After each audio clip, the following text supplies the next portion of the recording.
Charlie Kirk is dead. On September 10th, 2025, the conservative commentator and Turning Point USA founder was shot and killed during a live event in Utah. This wasn't some small rally in a back room. It was a massive campus stop on his Prove Me Wrong tour. Hundreds of students were there, the cameras were rolling, and Charlie Kirk was doing what he always did, debating, challenging, provoking. And then, in the middle of it all, a gunshot rang out. Charlie Kirk was hit in the neck. He was rushed off stage by security. Witnesses screamed, people ducked, and panic spread across the room. Within hours, news broke that Kirk had died at just 31 years old. The country immediately erupted. Supporters were devastated. Critics were stunned. Politicians on both sides scrambled to respond. The headlines were everywhere. And the biggest question of all was the same. Who did this? The investigation launched instantly. The FBI joined state and local police in Utah, combing the scene for evidence. They found a rifle hidden nearby, a high-powered bolt-action weapon that experts believe fired the fatal shot. They also found physical evidence on the rooftop where the shooter had been hiding. Shoe impressions, a palm print, even a faint forearm mark pressed into the surface where the gunman had steadied himself. This wasn't a random shot in the dark. This was a calculated, planned, precise attack. The FBI released photos and video clips of a person of interest caught on CCTV. The images showed a figure in dark clothes, a black baseball cap, sunglasses, and a backpack. The figure was seen moving across a rooftop and then fleeing the scene after the shooting. No name was given. No identity was announced. The FBI only said, "Do you recognize this person?" That's when the internet stepped in. Within hours of the FBI dropping those surveillance images, online detectives started digging. Reddit threads popped up. TikTok users made side-by-side comparisons. People on X shared zoomed-in screenshots. And almost immediately, a name began circulating online. That name was Sky Valadez. Now let's be clear, the FBI has not confirmed that name. They have not officially identified him as the suspect. But on social media, the rumor caught fire fast. Why? Because people found something that they claim connects him directly to the crime. According to viral posts, weeks before the shooting, Sky allegedly uploaded a track on SoundCloud titled "Charlie Kirk Dead at 31." Yes, you heard that right. Charlie Kirk was 31 years old when he was killed.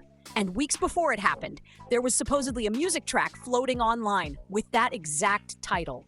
People immediately started screenshotting it, sharing it, clipping it. For many, it looked like more than coincidence. It looked like someone had predicted the assassination in advance. Some users said the track was weird and unsettling, filled with distorted sounds and cryptic tones. Others claimed it was a troll post. But in the wake of the shooting, it suddenly looked like a chilling piece of foreshadowing. The speculation only grew stronger when people started watching the suspect footage more closely. They compared the way the person of interest walked with older videos of Sky. They pointed out the build, the hairstyle under the cap, even the way the suspect carried his backpack. And to internet sleuths, it all lined up. But that wasn't the only detail fueling the rumors.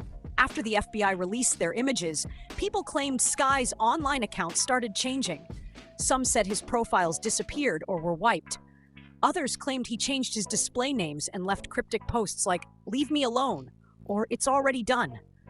Now, whether those screenshots are real or not is still up for debate, but in the court of online opinion, the story was already writing itself. The alleged shooter wasn't just some faceless person of interest. He had a name. He had online activity. And he might have left digital breadcrumbs pointing directly to what happened in Utah. This is where the internet divided. On one side, you had people demanding immediate justice. They argued that the SoundCloud track, the suspect footage, and the online activity were more than enough evidence. To them, the case was solved. On the other side, people warned against jumping to conclusions. They pointed out how dangerous it is to crowdsource criminal investigations. They reminded everyone about cases like Richard Jewell, the man wrongly accused of the 1996 Olympic bombing, just because he looked suspicious. Could this be another case of mistaken identity? Or was the internet right this time? That debate is still raging online. But one thing is undeniable. The coincidences are piling up. and they are fueling a tidal wave of speculation. So let's talk about motive. Why would anyone want Charlie Kirk dead? Theories are flying in every direction. Some say it's political, that the suspect was radicalized online and targeted Kirk because of his conservative views. Others think it might be personal, an obsession, a grudge, or even a twisted attempt at fame.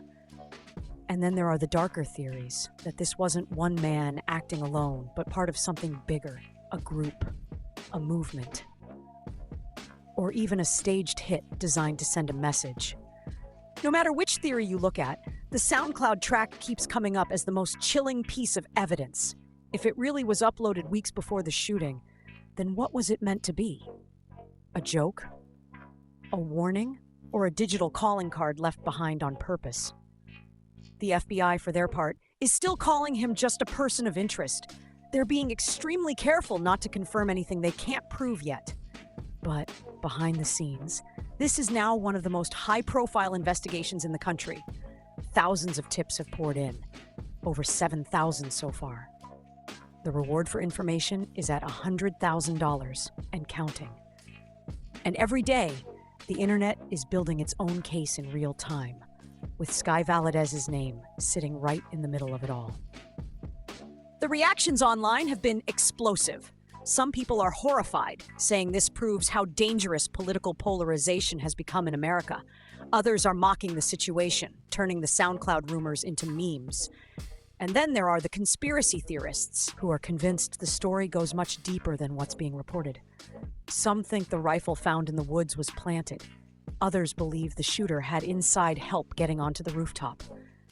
Every little detail is being picked apart, reshared, and repackaged as evidence. But the truth is, no one outside of law enforcement really knows for sure. Right now, here's what we actually know. Charlie Kirk is dead. He was assassinated at 31 years old during a public event in Utah. The FBI has released images of a suspect but has not given a name. They have recovered a weapon, they have physical evidence, and they are following thousands of leads. And at the same time, the internet has built its own narrative. One that points to a digital music artist and claims he not only carried out the shooting, but also left disturbing clues online weeks before it happened. That's where things stand. But here's what makes this story so dangerous.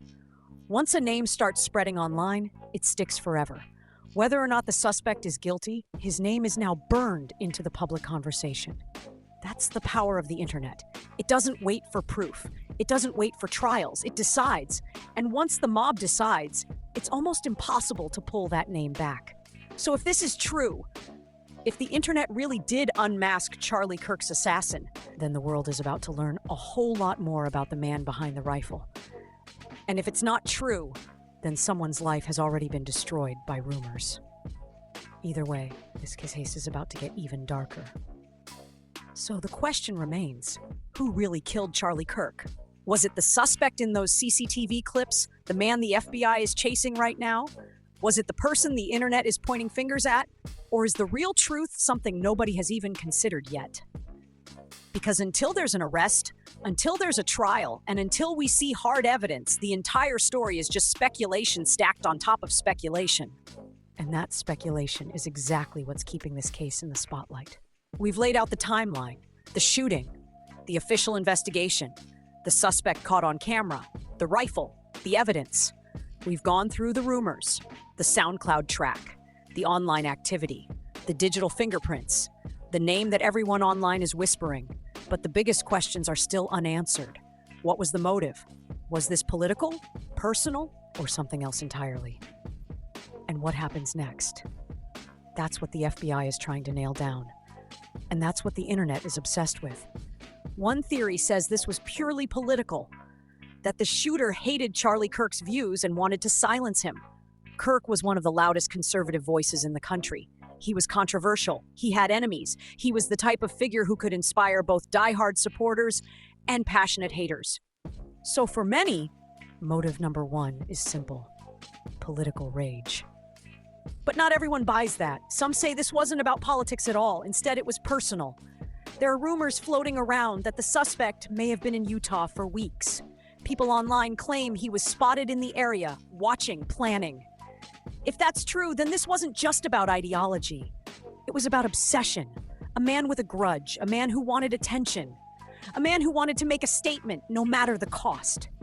And then there's the third theory, the conspiracy angle. This is where the internet really takes off. Some believe the shooter wasn't working alone. They point to how quickly he vanished after the shot. They question how he got rooftop access. They argue that the rifle could have been placed there in advance. And in those circles, the theories get darker. Some say this was an organized hit. Others whisper about inside help. And a few even claim the entire event was staged to create chaos and fear. But here's what we do know. The suspect, whether it's the man online sleuths are calling out or someone else, didn't pick Charlie Kirk at random. This was calculated. This was planned. And the SoundCloud track, the one titled Charlie Kirk Dead at 31, keeps coming up as the strangest piece of the puzzle. If it really was posted weeks before the shooting, then what does that mean? Was it a warning, a twisted joke, or a digital confession hiding in plain sight? The FBI is being careful. They don't want to tip their hand. But they've confirmed one thing. They believe the suspect knew exactly what he was doing. And if that's the case, then this wasn't some spur-of-the-moment crime. It was a mission. Now, as we wrap this up, here's where the case stands. Charlie Kirk is gone. His supporters are in mourning. His critics are stunned. And the political world is still reeling. The FBI is following leads, analyzing evidence, and trying to lock down an arrest. The internet has built its own narrative, pointing fingers, connecting dots, and spreading theories that may or may not hold up in court. And somewhere out there, the alleged shooter is either running, hiding, or waiting for the moment when the truth finally comes crashing down. So what happens next? Sooner or later, the FBI will reveal their findings. They'll confirm who the shooter really is, they'll explain the motive, and they'll bring the case into a courtroom. But until then, we're left with rumors, speculation, and a haunting reality. A high-profile political figure was assassinated in America in broad daylight, and the whole world is watching to see how the story ends. And with that, we come to the conclusion of this breakdown. We've covered the event, the evidence, the suspect, the SoundCloud track, the theories, the motives, and now all we can do is wait for the truth to come out. If you found this breakdown helpful, make sure you hit that subscribe button right now. Turn on notifications so you don't miss the next upload. And drop a comment. What do you think really happened? Was this political, personal, or something even bigger?